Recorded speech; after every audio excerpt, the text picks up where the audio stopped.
ഇത് നമുക്കൊരു കുട്ടി പൊറോട്ട സ്റ്റോറി കേട്ടാലോ. അടുക്കളയിലത്തെ തട്ടുമുട്ടും കേട്ടിട്ടാണ് ഞാൻ ചെന്ന് നോക്കിയത്.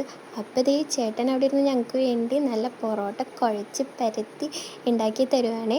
ചേട്ടൻ നന്നായിട്ട് കുക്കൊക്കെ ചെയ്യും. ഞങ്ങൾക്ക് ഇടയ്ക്ക് അതും ഇതൊക്കെ ഉണ്ടാക്കി തരാറൊക്കെ ഉണ്ട്. നല്ല ടേസ്റ്റായിട്ടോ ഉണ്ടാക്കി തന്നെ അതിനൊക്കെ. അപ്പോൾ ഇന്നത്തെ പൊറോട്ട ചേട്ടൻ്റെ വകയാണ്. ചേട്ടൻ്റെ കൂടെ ഹെൽപ്പിനായിട്ട് ചേച്ചിയും കൂടിയുണ്ട്, ചേട്ടൻ്റെ വൈഫും കൂടിയുണ്ട്. ഇവർ രണ്ടുപേരും കൂടിയാണ് ഇന്ന് പൊറോട്ട ഉണ്ടാക്കുന്നത്. ശരിക്കും പറഞ്ഞാൽ ഇതൊരു കപ്പിൾ പൊറോട്ടയാണ് കേട്ടോ. പിന്നെ ഫസ്റ്റ് ടൈമാണ് ഞാൻ ബട്ടറൊക്കെ വെച്ചിട്ടുള്ള പൊറോട്ട കഴിക്കുന്നത്. അതും നല്ല ടേസ്റ്റ് ഉണ്ടായിരുന്നേ. പിന്നെ ഇവിടെ വൈൻ ചർച്ചയായിരുന്നു, ആര് പൊറോട്ട ഉണ്ടാക്കും, ആര് പരത്തും, ആര് കുഴയ്ക്കും എന്നൊക്കെ. കാരണം ഇത്രയും പൊറോട്ട പരത്താൻ ഇത്രയും ആഗ്രഹമുള്ള രണ്ട് കപ്പിൾസിനെ ഞാൻ ആദ്യമായിട്ടാണ് കണ്ടത്. അതിൻ്റെ ചർച്ചയാണ് അവിടെ നടന്നുകൊണ്ടിരിക്കുന്നത്. ഒരാൾ പറയും ഞാൻ പരത്താം, ഒരാൾ പറയും ഞാൻ പരത്താം. അങ്ങനെ പരസ്പരം പറഞ്ഞ് അവസാനം ചേട്ടൻ തന്നെ പരത്തിയിട്ടു. പിന്നെ ഞങ്ങളത് വേവാനും റെഡിയാവാനുമുള്ള എപ്പോൾ റെഡിയാവും എന്നുള്ള വെയിറ്റിങ്ങിലായിരുന്നു. കാരണം പൊറോട്ട എന്ന് പറഞ്ഞാൽ തന്നെ നമുക്കൊരു വികാരമാണല്ലോ.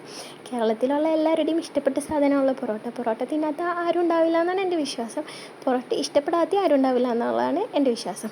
അങ്ങനെ ഓരോ പൊറോട്ടയായിട്ട് പരത്തി ചുട്ട് അങ്ങനെ ഒരു 10-12 പൊറോട്ടയെങ്കിലും ഉണ്ടായിരുന്നു. കാരണം ഞങ്ങളുടെ ഫാമിലിയിൽ അംഗസംഖ്യ കൂടുതലായതുകൊണ്ട് ഞങ്ങൾക്ക് കുറച്ച് പൊറോട്ടയിലൊന്നും ഒതുങ്ങത്തില്ല.